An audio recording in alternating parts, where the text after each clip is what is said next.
मुरली अमृत की धारा है धारा, जो देती दुखों से किनारा।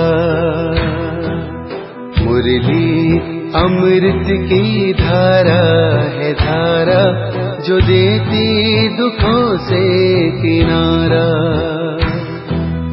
भूले जीवन में हो जाए शिव बाबा मुरली में समझाए।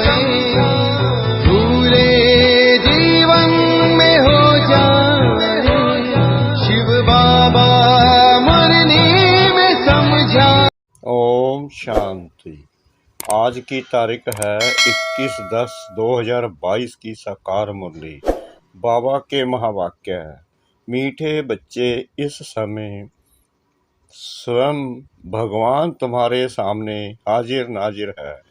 वह भविष्य की सौगात लेकर आया है, इसलिए अपार खुशी में रहो। प्रश्न, बाप अपने बच्चों पर कौन सी ब्लेसिंग करते हैं? उत्तर, बच्चों को आप समान नॉलेजफुल बनाना, यह उनकी ब्लेसिंग है। जिस नॉलेज के आधार से नर से श्री नारायण बन जाते हैं। बाबा कहते हैं, बच्चे, मैं तुम्हें राजयोग की शिक्षा देकर राजाओं का राजा बनाता हूँ। मेरे सिवाय ऐसी ब्लेसिंग कोई कर नहीं सकता। गीत, मुझे गले से लगा लो। गले से लगा लो, बहुत उदास हूँ मैं, गमे जहाँ से छुड़ा लो। बहुत उदास हूँ मैं, मुझे गले से लगा। ओम शांति। यह इस समय बांदलियों का बुलावा है, क्योंकि सारी दुनिया उदास है। उसमें भी गोपिकाएं बहुत उदास हैं। वह गाती हैं, हम सहन नहीं कर सकते। भक्ति में तो बुलाते रहते हैं, परंतु उनको मालूम नहीं है कि भगवान कौन है। यहाँ की गोपिकाएं जानती हैं, परंतु बांदेली है दुखी हैं, चाहती है कि बाप हमको गले का हार बना दे। रुद्रमाला शिव की मशहूर है, तो इस समय ब्राह्मण ब्राह्मणियां चाहती हैं कि हम शिव बाबा के गले में पिरोए रहे, क्योंकि इस समय स्त्री पुरुष आसुरी गले का हार है। बच्चियां चाहती हैं हम अब ईश्वर गले का हार बने। तब कहते हैं, ईश्वर को हाजिर नाजिर जान सच कहेंगे। बड़े बड़े गवर्नमेंट के मिनिस्टर भी कसम उठाते हैं, गीता हाथ में लेते हैं, क्योंकि भारत का धर्म शास्त्र है, तो एक ईश्वर का कसम उठाते हैं। ऐसे नहीं सब ईश्वर है, सबका कसम उठाते हैं, तो जरूर बाप कभी हाजिर नाजिर हुआ होगा। इस समय तो नहीं है, सिर्फ तुम्हारे लिए हाजिर नाजिर है, जो तुम बच्चों को पढ़ा रहे हैं। शिवरात्रि भी मनाते हैं, जरूर आया होगा। कैसे आया, क्या आकर किया, यह कोई को पता नहीं है। इतना बड़ा सोमनाथ का मंदिर है, परंतु उसमें क्या किया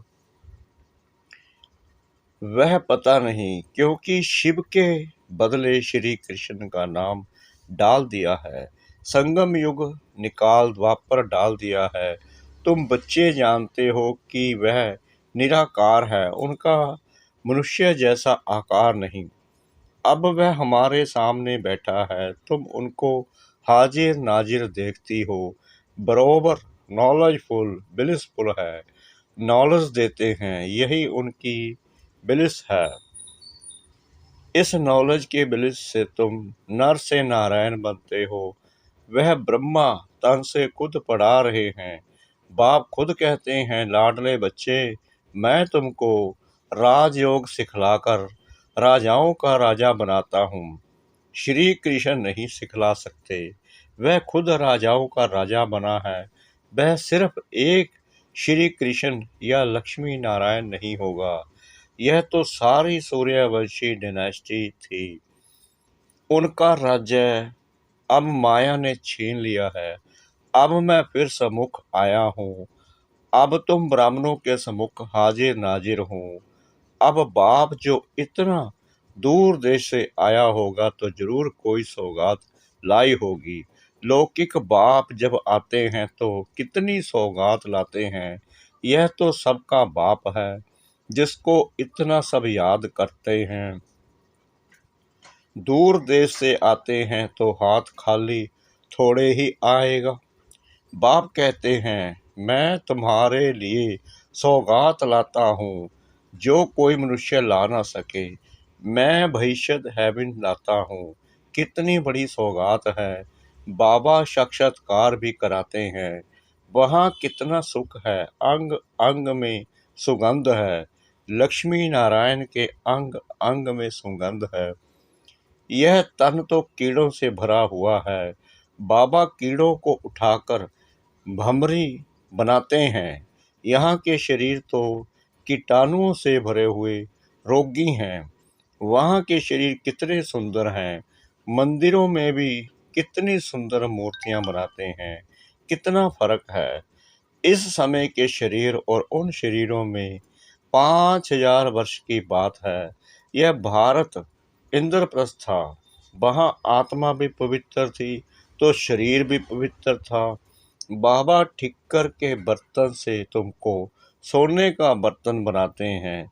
बाप तुम्हारी पूरी सर्विस कर क्या से क्या बनाते हैं। बाप का भी क्या पार्ट है। फिर टीचर और सतगुरु का भी पार्ट बजाते हैं। उनको कोई बाप टीचर गुरु नहीं। तुम्हारे लौकिक बाप का तो बाप टीचर गुरु जरूर होगा।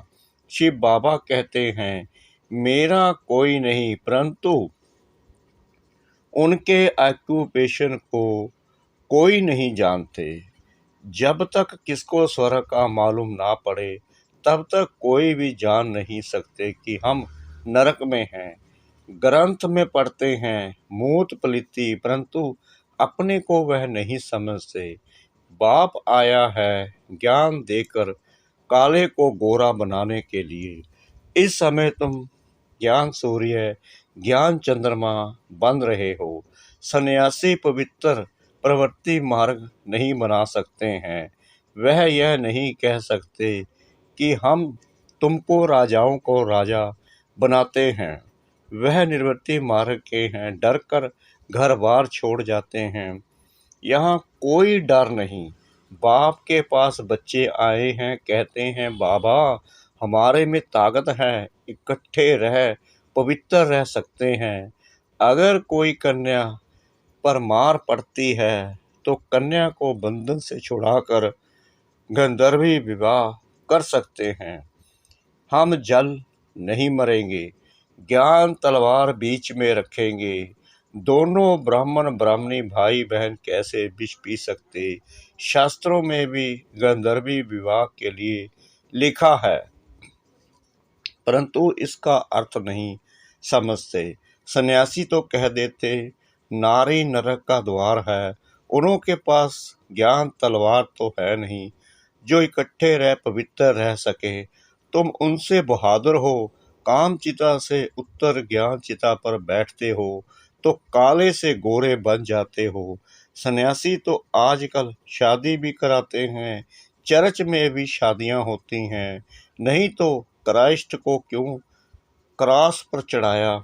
इस पवित्रता के कारण यहाँ कहाँ यह कौन है जो कहते हैं पवित्र बनो। आफतें तो आती हैं। यहाँ भी शिव बाबा पर नहीं आती हैं, परंतु जिसमें प्रवेश करते हैं लॉन्ग बूट में उस पर आती हैं। बाट बहंदे यानी रास्ते चलते ब्राह्मण फंस गया। पुरानी जुत्ती है ना। यह थोड़ी कहते हैं मैं श्री कृष्ण हूँ। कहते हैं राजयोग सीखूंगा तो नर से नारायण बनूंगा, परंतु अब नहीं है। वैसे बच्चों को निश्चय है कि हम नर से नारायण नारी से लक्ष्मी बनेंगे। फेल नहीं होंगे जो क्षत्रिय बने। राम को 33 से कम मार्क्स मिली तो चंद्रवंशी में चले गए। ऐसे तो सूर्यवंशी भी चंद्रवंशी घराने में आते हैं। उस समय यानी सतयुग के अंत में लक्ष्मी नारायण सीता राम को राज्य देते हैं। लक्ष्मी नारायण भी पुनर्जन्म लेते लेते त्रेता में आते हैं। रजवाड़े कुल में जन्म लेते रहते हैं।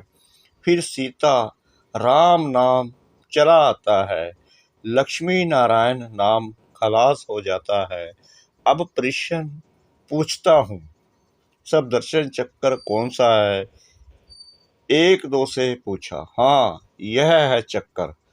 कैसे देवता से क्षत्रिय वैश्य शूद्र अब ब्राह्मण वर्ण में आते हैं। यह चक्कर जितना फिराएंगे उतना विक्रम विनाश होंगे। इससे रावण का गला कटता है। तुम बच्चों का बेहद का बाप से अथाह प्यार है। तुम कहते भी हो बाबा हम आपका बिछुड़ना सहन नहीं कर सकते। ऐसी बच्चियां भी हैं जो बंधन में हैं, तड़पती हैं, क्योंकि यह है मात पिता। एक तो माता जगत अम्बा है जिसको सब याद करते हैं, परंतु जगत अम्बा का पिता कौन है यह किसको पता नहीं कि ब्रह्मा सरस्वती का बाप है। पुजारी लोग यह नहीं जानते हैं कि यह सरस्वती ही फिर लक्ष्मी बनती है, फिर 84 जन्म ले फिर यही सरस्वती बनती है। यह ज्ञान इस बाबा के पास थोड़ी ही था। इसमें ज्ञान होता तो जरूर किसी गुरु से मिला हुआ होता। फिर उस गुरु की महिमा भी करते हैं। फिर उस गुरु के शिष्य भी होते, वह भी बताते, परंतु बाबा का कोई साकार गुरु नहीं है। बाबा कहते हैं मैं तुम्हारा बाप टीचर गुरु हूँ। मैं इस पुरानी ज्योति में बैठ पढ़ाता हूँ। तो यह फिर माता हो गई, इसलिए उनको मात पिता कहते हैं। तुम मात पिता जो गाते हैं वह ब्रह्मा सरस्वती को नहीं कह सकते। ब्रह्मा थोड़ी बैकुंठ का रचता है। बाप तो बाप है और यह ब्रह्मा तुम्हारी मम्मा है। कलश पहले इनको यानी कि ब्रह्मा को मिलता है, परंतु सरस्वती की महिमा बढ़ाने के लिए उनको आगे रखा है। सरस्वती का नाम गॉडेस ऑफ नॉलेज मशहूर है। विद्युत मंडली वाले भी सरस्वती का लक़ब रख लेते हैं। अच्छा, बाबा कहते हैं कितना समझाकर कितना समझाएं, मन मना भाव। बस सिर्फ मुझे याद करो और मेरे वर्षे को याद करो तो तुम स्वर्ग में चले जाएंगे। वहाँ भी तो नंबर वार ही होंगे ना। सूर्यवंशी के रॉयल दास दासियाँ भी तो हैं, तो प्रजा की भी दास दासियाँ होंगी। चंद्रवंशी राजा रानी की भी दास दासियाँ तो हैं। वह सब यहाँ ही बन रही हैं। पूछो तो बता सकते हैं कि अगर अब तुम्हारा शरीर छूट जाए तो क्या जाकर मरेंगे। अच्छा, कोई भी बात समझ में ना आए तो पूछ सकते हो। याद रखना, योग ठीक नहीं होगा तो वह सुख महसूस नहीं होगा। शोक वाटिका में बैठे होंगे। स्वर्ग है अशोक वाटिका। सीता अशोक वाटिका में नहीं, शोक वाटिका में थी। अब तो सब शोक वाटिका में बैठे हैं ना। मनुष्यों को चिंता रहती है कि पता नहीं लड़ाई होगी तो क्या होगा। हम तो कहते हैं कि लड़ाई लगे तो स्वर्ग के गेट्स खुलेंगे। अच्छा, याद रखना, सच्ची दिल पर साहिब राजी।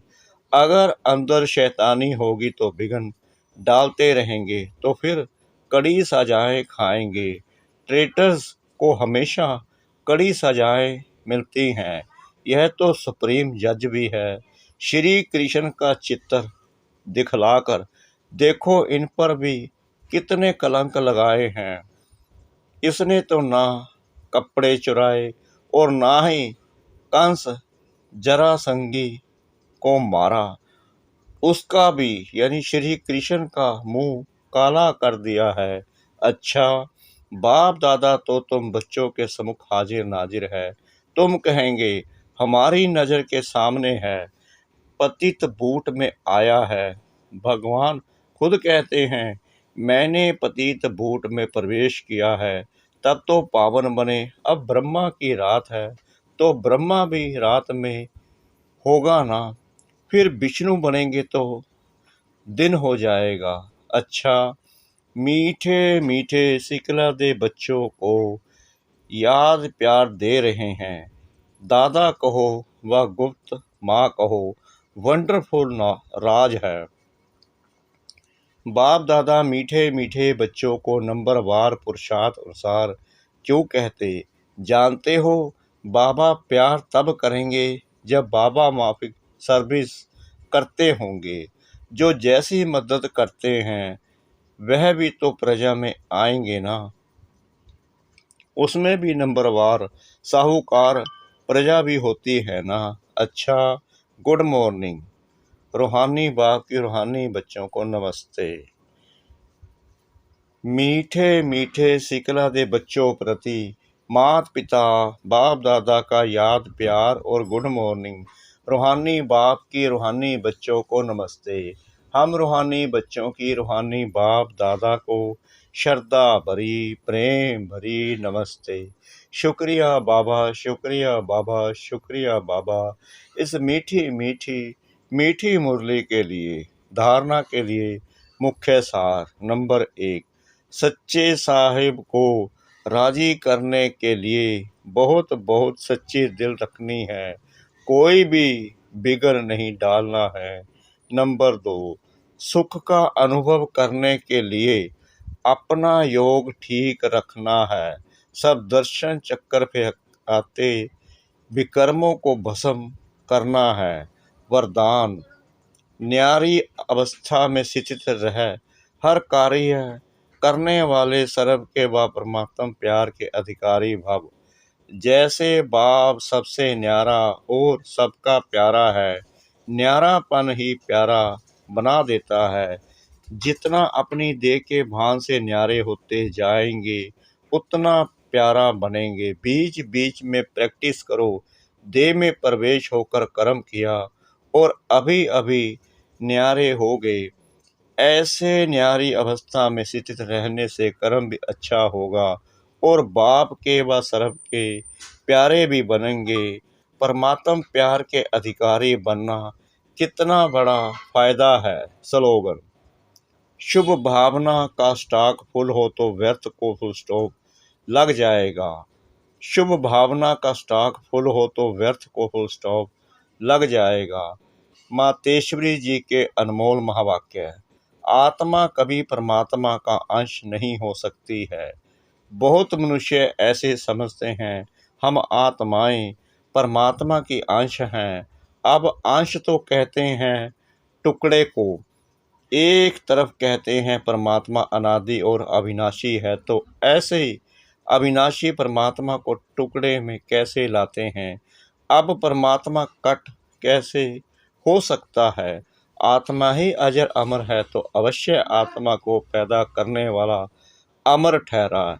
ऐसे अमर परमात्मा को टुकड़े में ले आना गोया परमात्मा को भी विनाशी कह दिया। लेकिन हम तो जानते हैं कि हम आत्मा परमात्मा की संतान हैं, तो हम उसके वंशज ठहरे अर्थात बच्चे ठहरे। वो फिर अंश कैसे हो सकते हैं? इसलिए परमात्मा के महावाक्य हैं कि बच्चे, मैं खुद तो इमॉर्टल हूँ, जागती ज्योत हूँ, मैं दीवा हूँ, मैं कभी बुझता नहीं हूँ और सभी मनुष्य आत्माओं का दीपक जलाता भी है तो बुझता भी है।